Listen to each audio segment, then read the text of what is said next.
Welcome back to another conversation with, and today we have the one and only Pokemon stan, Bowblax. I'm sorry, I had to do it. Pokemon stan. Yeah, some people Man. think that. No, that's how I heard about you, was like that you were like some super fan of Pokemon, and like now since I've gotten to know you over the last couple of weeks, I clearly know that like the rumors were completely incorrect and that they were just rumors. But it's weird because like you only knew of me as like a Just Destiny apologist, Yeah, pretty much. and I then mean, you found the out that second that I was inaccurate the second I DM'd you, I'm like, oh wait, never mind. because I was like, no. So that didn't last very long, but yeah. Well, like I didn't bother to DM you, and it wasn't because like I didn't want to DM you. It's because a lot of times, especially in the community that we're a part of, you can DM people and it'll go to their requests and they'll just ignore them. So like you don't know whether or not, like, that's how I actually got in touch with Just Destiny to begin with. And I'm going to explain this. Like, I DM'd him in October. And then, like, in November, he responded. I'm sorry, I DM'd him in September, and he got replied in October. Like, 3 weeks later, about, like, doing something in December. And then, like, due to issues, like, nothing happened until the beginning of February. Yeah, and didn't he want to rush that because of the situation too?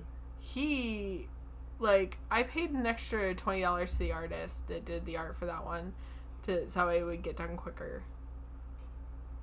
Like, Yeah, I didn't expect it to get done within like 4 hours of me requesting, but still. Yeah, it was good that you got that done so fast, because like to me it was like kind of like one of like the monumental or milestone moments in the the development of the Just Destiny story, because it's the first time he actually talked and we got to hear his mindset, and I was watching that shit. I was like, whoa.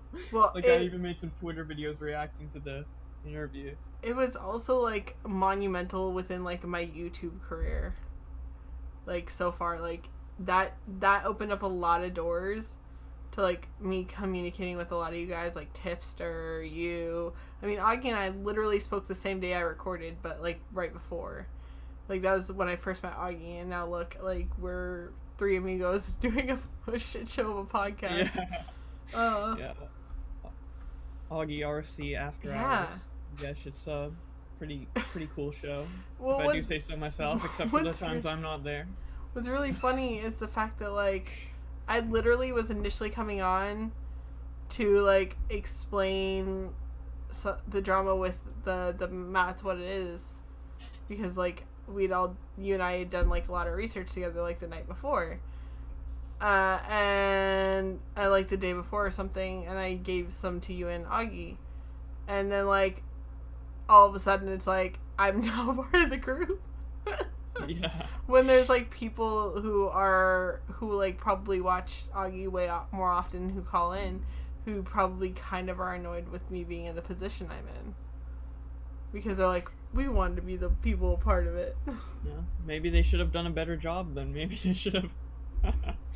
I mean, it's hard because like a lot of it's just personality and who clicks with who when actually we're doing a live stream. Like, I don't personally always agree with you guys, which is a part of the reason that makes it better, because I come in with my own separate opinion, so I can kind of butt heads with you guys on certain things and not always be like, oh yeah, I 100% agree. Like we're not just three amigos agreeing on everything. Yeah, and like with people meshing with each other, like I don't know, I see a lot of smaller commentators trying to like make podcasts, friend like bigger that, yeah. people and make podcasts and stuff. And the thing is, like, just because you don't mesh well with certain people doesn't make you like a bad commentator. No. Like for example, for me, like I didn't like I had to grow my presence and have people notice me, and kind of do everything like in a more ham-fisted way, right? Rather than like people just being like, hey, you'd be good for the podcast, here you go. To be fair, I just sort of show up. I just sort of exist. Like, yeah, I just know people. Like, maybe not well, but like I talk to people. Yeah. Networking is such an important part of growing a YouTube channel. Exactly. And And it's especially the like my hardest part to channel. get into. Like, you think about it, like, my entire channel is bringing other content creators on. It doesn't matter whether they're commentators or whether they're artists or whether they're, like, in different subgenres of YouTube or what have you. Like, I have to literally reach out and talk to every single one of these people. And so when people are like, oh, people just come to your, like, somebody said that people only watch my channel for who I have on, I'm like, yeah, I know. I make the effort to get these people on so you guys get to see who they are. Like, I'm not just doing this because I want the revenue from talking with people. Sure, yeah, that part's great, but like, I haven't made $100, so I haven't seen any of it. Yeah. It's really interesting getting to know the people behind certain YouTube content as well, because Exactly. like whenever someone makes content, they usually have, well, it depends on the channel, but typically there's like some sort of persona or like formula that goes behind it to where you only can see like a certain part of their personality but not the full thing, and then like seeing kind of like how they are a bit more as real people helps a I'm lot, definitely like not one of those people.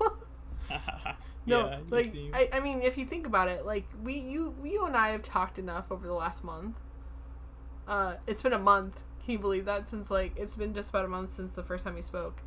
Yeah, there's a lot has happened in this month. We have Just Destiny, Matt's What It Is, a bunch of other stuff. Instagram, wake up. Pretty much everything that has to do with everything that has to do with Tommy C, like, just pretty much ripping open your mouth and shitting down it, as a freaking LD Cobra would say.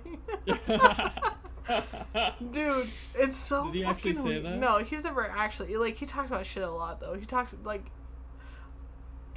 poo a lot. Yeah, he's a big excrement fan. Yeah. No, but it's really interesting that, like, in this month, like, so much happened that, like, it pretty much just jump started a friendship, because normally friendships take time and, like, growing, but, like, when you're literally, like, two people just dropped into trenches of, like, multiple different drama situations together, it's like make or break for friendship. Like, yeah, real much. quickly. You and Augie have fucking been, like, even there for me, like, even though it happened, like, the same day I started talking to you, and the day after I started talking to Augie, like, me getting doxxed, which, thank God, I can now say that and, like, not have people, like, going and hunting for it, since the guy got suspended today. Nice. Mm-hmm. That's good. It took a month, but, like, I guess my friend found a loophole way to contact Twitter support where she could, like, write a description of the situation. And, like, literally, like, a couple hours later, he got suspended. Yeah. She was so pissed about that. Yeah. So, like, it is kind of crazy, like, how fast I've made so many friends on the platform over these couple months, because I didn't even know who Augie was before Christmas, like, at all. To be fair, I didn't know who Augie was before, like, the 8th of last month. Wow. That's not even kidding. Like, we just were put into a call together. Yeah. And I don't think I, like, talked to Tipster at all until January, and now, like, me, Augie, Tipster, me, you, and, like, a bunch of other people, we like, talk to each other all the time. I don't really... Okay, here's the deal. I actually don't talk to Tipster that often. Like, I think I maybe talked to him that initial time that I interacted with him on his Twitch, and then maybe, like, in DMs, and then a couple times during the live stream, and then that one failed group chat. Oh, yeah. But we're gonna get into that. So let's start off with the fact that the Matt's What It Is, because that's really where, like, you and I got to know each other, is working on that together. Yeah. That was, like, a fucked up time for YouTube, and as a content creator who barely makes money, and as a content creator who reads out tweets, like, I guess it didn't affect us nearly as much, but, like, Adpocalypse 2.0 could have been, like, way worse, I think. Yeah. It turned out, like, really, like, dull in comparison to what people thought it was gonna be. Yeah, I feel like most of the hysteria about that was more like content creators seeing it happen and trying to stop Matt from doing it. Like we see him like about to walk off the cliff and we're like trying to like pull him back. Jesus Christ, how many content creators did he ban from his chat though? Yeah, like in his live streams, like Keemstar was coming in, like people were trying to like rationalize with him in chat, and he was just not having it. Keemstar didn't rationalize with people. He no. He was just shouting that everybody was a pedo. Oh yeah, Keemstar. All my admins are pedos. Yeah, but I think initially he went onto the stream and tried to talk it out with them. I don't know. I was trying to watch the stream live, and then you guys came in, and then I couldn't watch it live, and I was like, yeah, because we were all like freaking out.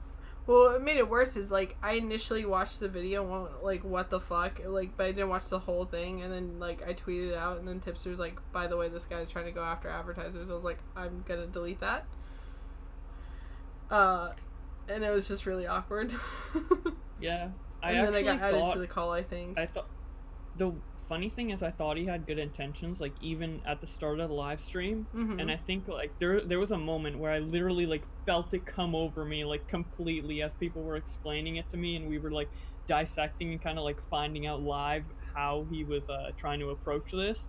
Like, I don't know, like, I had this, like, weird feeling, like, completely come over me, and I haven't looked back at the live stream footage, but you might be able to see it in the webcam, where, like, I was just like, holy shit, like... No, I remember, like, I was just doing, like, once we realized that this guy didn't have good intentions, like, all you could see was in the chat, like, me just dropping things. I was like, oh, look at this. Oh, look at this. Yeah, what the fuck? Kept building. God. And then that fatal, like, last message that he sent. Yeah. Like, I didn't even, like, really read that. I was like, oh, TLDR, this thing's too fucking long. Yeah, it was really interesting, like, seeing all the information, like, you were discovering and all that, doing it live. It was actually kind of, like, even though it was, like, I guess a bit of a hectic moment, it felt like a kind of community building moment where we were all coming together and, like, discovering it and investigating it together. Like, well, especially since I think that was, like, a week or so after, that was less than a week after the Just Destiny thing happened. Yeah. So, like, that was really, like, right at the beginning, like I said, and you guys got to see, like, what I do. Like, I don't just sit back and have conversations with people. I don't just do unfiltered rants to, like, rant at the camera about topics that piss me off. Like, I sit back and I just research topics that, like, I find interesting. I'm like, I'm not a commentator. I'm not. Like, I've tried it. Like, the videos are now deleted off my channel, but, like, I'm not a commentator. Like, I don't have the personality for that. I'm too nice.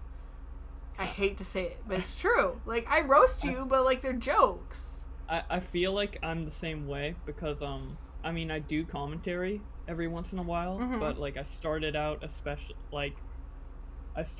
my Twitter compilation videos, which is literally researching and just pasting that research onto a video. Right. And, that's kind of like how I grew my channel. I'm still trying to like use that aspect of it to like make myself unique. Like, oh, look at all this research and extra shit I'm trying to put into my videos. I grew my channel initially.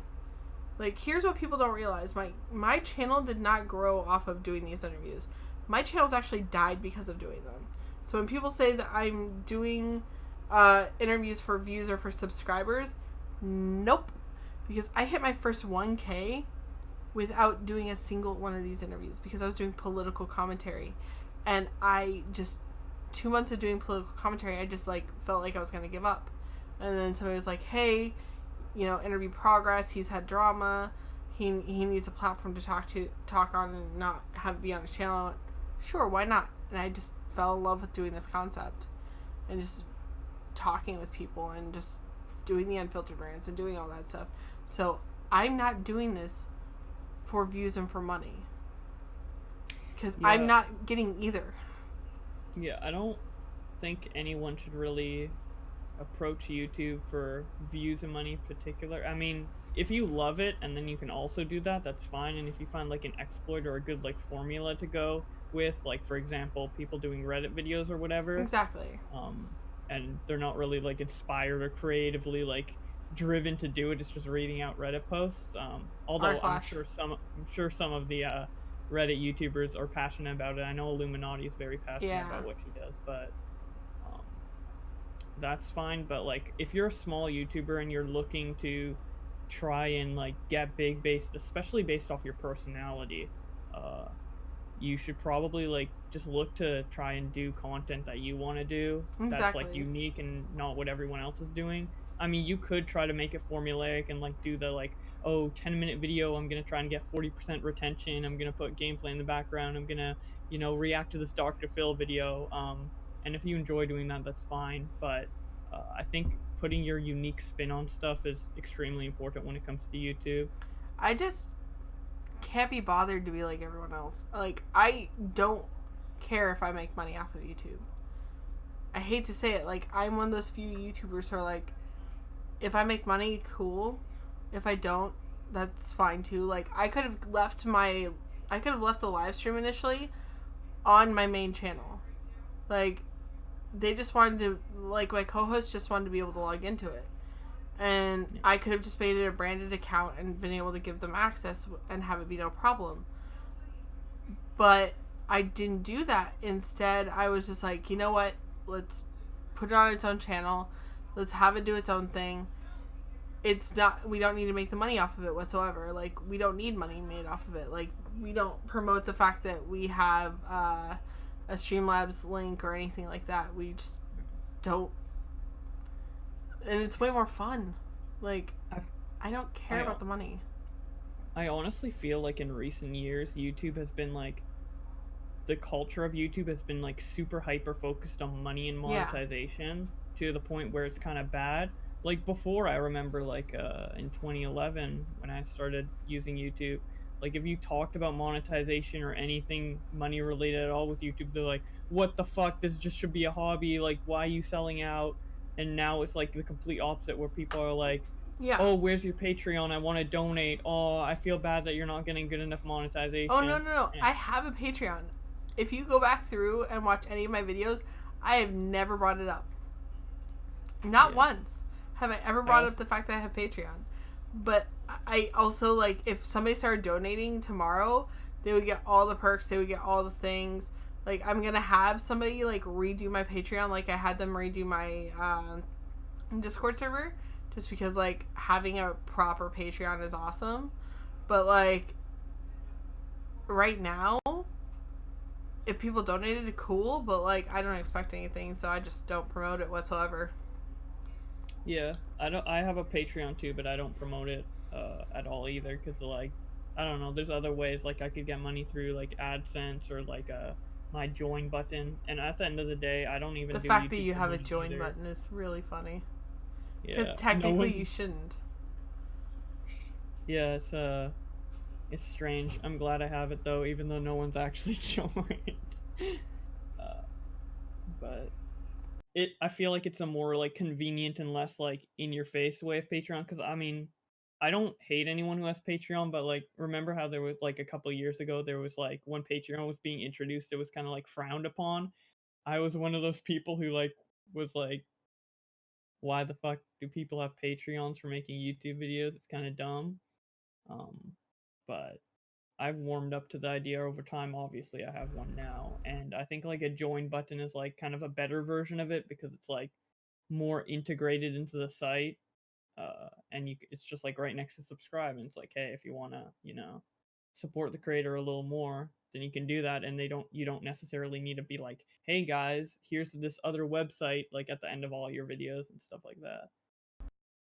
Oh yeah, no, I totally agree. Like, I support one creator on Patreon. I'm not gonna say who it is. Eventually somebody will find out who it is. Like, I used to support a lot of different creators on Patreon, and I can't admit that that's how I got in initial contact with a lot of creators. But, like, I don't hate Patreon. I think it's really cool, except for the fact that Onision, like, sends me a message on there, like, once every, like, 2 weeks or something now. Because I donated for 1 month so I could get on his Discord server, ask him a question, and then get banned. Oh my God. I literally just did it just so I could join his Discord server. Yeah. But actually, a great way, like, if someone's a small YouTuber, I think now that you mention it, I think, like, a great way to, like, start making connections with other creators maybe would be to donate to Patreon, as bad as that kind of sounds, because, like, honestly, like, especially compared to the audience size, like, Right. only a very, very, very small fraction of people donate to a creator's Patreon. Well, I mean, that's how I met iNabber. Oh, wow. Yeah, I donated to his Patreon because I'd been watching his content for a while, saw that he had one, and then went, you know what? Why don't I donate? Like, I tweeted it out, and he immediately followed me on Twitter. He was my 7th follower on Twitter, which is weird saying now that I have over 1,000. That, like, back in the end of March, I had 7 of last year. Oh, wow. Mm-hmm. It's quite a growth. Like, I didn't use Twitter at all until starting of last year. Like, I used it a little bit. Like, I talked to one of the actors from Star Trek, and that was pretty cool. That was, I nerded out real hardcore about that. Yeah, I love Star Trek so much. But, like, the thing is that, like, I didn't use it like I use it now. Like, I pretty much just tweet random stupid shit all the time. And whatever sticks. I retweet my bad jokes because I think they're funny. Yeah, I kind of tweet whatever now, although I've been trying to, like, hold back on, like, really like questionable tweets. No, here's the thing, is, like, I do something that, like, most creators don't do, except for, like, one stupid thing I did, which was in, like, the heat of the moment. Like, I'm not somebody who, like, deletes their tweets because I don't, like, tweet really, like, I don't tweet, like, really, like, shit stuff that would get me in trouble. Sorry. But, like, there was one questionable thing I tweeted, and it was just my own stupidity and, like, stress of the drama of the time with the whole Andy Worski thing. So, I remember that, like, I think it was, like, the 21st of last month, you and I were in a call, and you're like, by the way, Toon got suspended on Twitter. And I went, oh shit, I should join his Discord server. 3 days later, I'm talking with Toon in his Discord server, and he, like, recognizes me because of the Just Destiny video and wants to talk, and immediately gives me creator, and immediately just starts talking to me, and that's, like, then you joined, and then we were all talking and singing and being silly, and then the next day I joined his VC, and he goes, by the way, Scully, we found a pedo ring. Yeah. That was the 25th of February. Yeah, it was pretty recent. Uh-huh. Yeah. And he contacted me too. He was like, he made a Bowblax private like, group big chat. news. This is gonna be like the next bit. He's like, this is gonna be the biggest thing on YouTube. Yeah. And I'm like, holy shit, what do you have? So, I remember the initial group chat. There was a couple people from the Discord server. No names will be said. There was you. There was me. There was Indigo. And there was Toon. Yeah. And then later, days later, a couple other content creators were added. But when I think you remember hearing me say, before anything gets done, we need to contact the authorities. Yeah. Like, that was my emphasis. Like, I didn't touch any of the accounts. I didn't look to see what got opened where or anything like that. I didn't talk to anybody. I was pretty much just, like, there for moral support. Yeah, I was kind of the same way, except I was, like, in the call even less than you. Yeah, no, like, I would spend, like, 14 hours in that call, and you spent, like, I think you came in, like, only 3 of the days that we were in that call that week, and you were there for maybe, like, 2 or 3 hours each time. Yeah, and it's more listening and finding out, like, what's going on rather than even giving any input. Like, if I wasn't in that chat at all, like, everything would have went the exact same way. It probably would have gone worse, to be perfectly honest. Yeah. But yeah, there was like the only time I think I like spoke up is like when you guys contacted everyone in the DMs and they said, or the Twitter group, Yeah. and then they said like, hey, maybe this isn't a good idea. And then I thought it was a bad idea, and I was about to like not make a video You did until, make a video.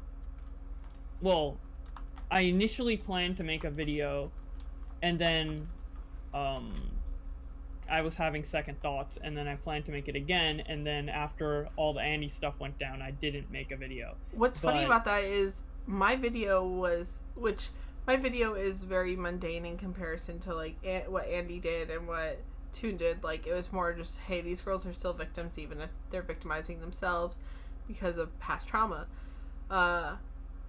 Like, I didn't go into the details of like any of the details really. But like my video was recorded like hours before Andy Worski. Like, not only was it recorded, but it was uploaded to YouTube with thumbnail, with tags, with everything, hours before Andy Worski even live streamed. Yeah, I remember you questioning to even make it public after that happened. Yeah, I was like, should I make it public? And fuck it, once Toon posted his, I was like, why not? Like, what's the worst that's gonna happen? Like, I literally came out of this whole situation unscathed, and I was more active in the situation than you were. Like, all there was me making one retarded tweet, really. Whereas you, who weren't in the call, we weren't in the call with Andy. I was. You didn't have like any of the actual information really, and the people who brought it to Andy, the people who brought it to Ralph, the people who showed the pictures didn't get in any trouble like whatsoever. They just kind of got like left out of it because they weren't actually like known YouTube content creators. Yeah. So you took the brunt of a situation that like had almost nothing to do with you. But probably what you should have done, and I hate to say this as like a friend of yours and as a fellow content creator, you should have shut up sooner. I agree. So like the thing is, people were tweeting about it, like Yeah. or like I think Nicholas Diorio and The Right Opinion were tweeting about it. Yeah. And I wasn't gonna comment on it at all initially, but then I was like, hey, they're saying something, I can clarify something here, let me just type something out. And then more questions were asked, and Tommy was being like aggressive and Tommy trolly, C. and I yeah, Tommy C. And I didn't know like how far his like his opinion went. Like, I thought he was still in the position of where he just wanted to be clarified, not Right. At the point where he was just like laughing at me. To be honest, I think he just always laughs at you. To be perfectly honest. But like, that's another thing, like this whole thing happened like Thursday night, and then the videos got posted early Friday morning, and then I pretty much went almost MIA from the internet for a little while after all of that. And the reason why I did is I have a significant other who told me to shut the fuck up and stop tweeting. Yeah. He was literally like, this has caused you so much drama over the last week. Just shut up. Yeah. Because he knew all about it. Like, I mean, I told his mom about it, and his mom said thanks to us for like putting in the effort, to, like, what little effort we did put in. Like, that's the thing, is that like, whereas our YouTube counterparts are really pissed off, like, I've gotten messages from like non-YouTubers like thanking me for like what I've said, or thanking me for like tweeting out Toon's video. Yeah, I've had a similar experience. And the thing is with me talking too much is like I kept talking with the thought in my mind that they needed more clarification, and they were looking to understand, rather than they were looking to find a reason for me to look guilty. No, like I guess I just assumed their intent was more like to understand and be like benefit of the doubt rather than like skeptical. Right. Because that's kind of how I am most of the time. No, that's how I am too, but not a lot of people think like that. Like, there was so much shit that happened And like then that stream, Augie's stream, that probably should never have happened. It actually it made it look like I was like angry at everyone because I like left the stream, when technically I didn't leave the stream. What happens is if you're on mobile and a role is taken away from you that gives you access to something, it'll disconnect you. Yeah. And then at that point I was like, fuck it, I'm going to the bar anyways. Yes, that's right. After all of that, I went to the bar and had fun and had a normal life. Fuck off. But, I wish I could have done that, but like, it made it look like I just disconnected from the call and like separated myself from the situation. So people were like accusing me of disliking you, even though I had never publicly said anything at all about it, or privately. I mean, people thinking you dislike me is a good look for you, because I mean, I kind of looked bad. In this scenario. I don't really care about what's a good look for me. Like, people don't seem to understand that.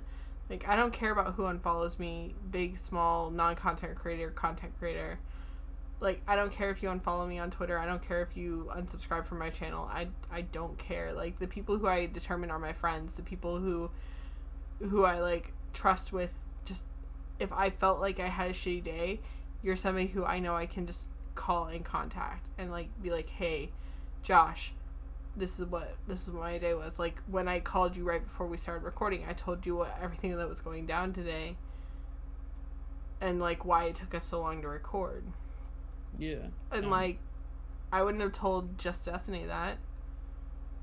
I wouldn't have told like a bunch of content creators I've either recorded with or were planning on recording with, just because it's not all of those people who I record with are my friends. Yeah, well, I'm glad that we've been able to become friends over this, because I'm glad I have you as a friend as well. I'm definitely glad to have you in my corner. Like, I know that if I get in some Twitter beef, that you'll be able to use that for good content. Scully said on Twitter. Oh, man. Oh, God. I ended up deciding not to rebrand my channel just because I couldn't be bothered. I'm like, I don't have to change everything because I have all these ads that are at Charmedskull. The only ad that I have that's not is my Discord. And initially that was done on purpose, so that way the two would be kept separate. And then people start publicly calling me Scully. And I was like, well, fuck it. And I just go by both. I just see like Scully as kind of like a short nickname of Charmedskull. It really is. It's just easier to say. And that's how I initially started, was people were on Chris Raygun's Discord server just called me Scully. Because my initial @ was Charmedskull on Discord, and I changed it after that because I just couldn't be bothered to like switch it depending on the server. The only server where my name is really Charmedskull is my own Discord server. Yeah.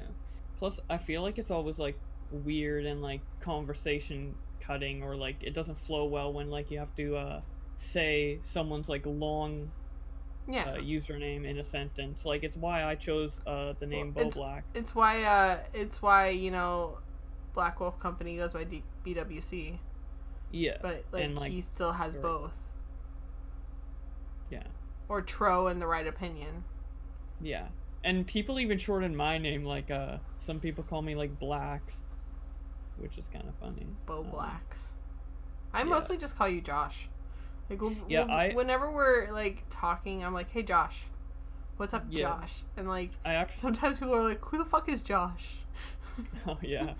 I actually, prefer if people call me Josh, and I prefer to call people by their real names rather than their usernames. Obviously, like, I always initially call people by their usernames because I think it'd be like a little weird to like find out their first name and like force that onto them. Well, I mean, like, my first name's public. It's been public since forever. It's Shauna, for those of you who don't know, but like, people can call me Charmeskull, Scully, Shauna, hey bitch. Like, I get called Mom. Like, there's a bunch of content creators who just call me Mom because they make jokes. I'm the mom of the commentary community, and it's fairly accurate. A lot of people come to me with their personal drama, and just like expect me to listen, and I do. Like I'm there for everyone. Like it doesn't. That's good. I can honestly tell you, there are a lot of people who I'm disappointed by in the community, but there's not a lot of people that I hate. I don't even hate Keemstar, and I've literally yelled at him. I don't hate Keemstar either. It takes a lot for me to like legitimately hate a person. No, yeah. I don't think I legitimately hate anyone, really. Not even my current president. I severely dislike him, but I don't hate him.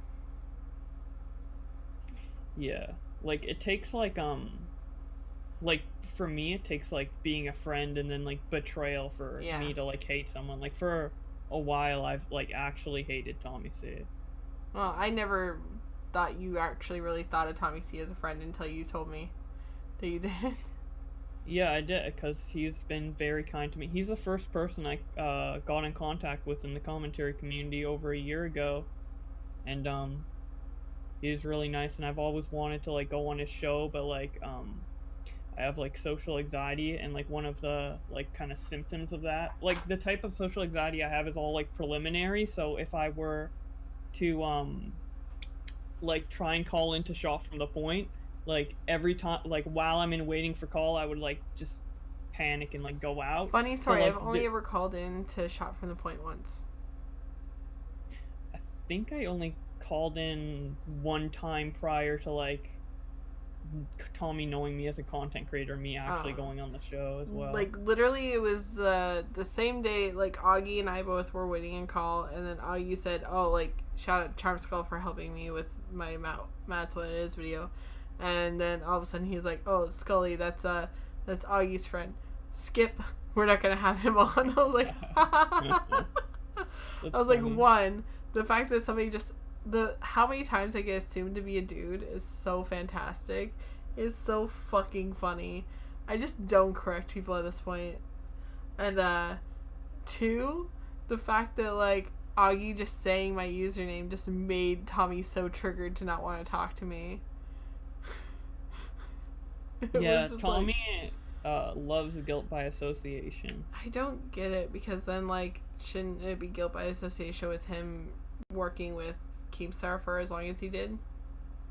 Yeah, but I mean, he's been like anti-Keemstar for like the last 3 years. So. Well, yeah, but like I watched that whole situation go down with Beta and everything like that.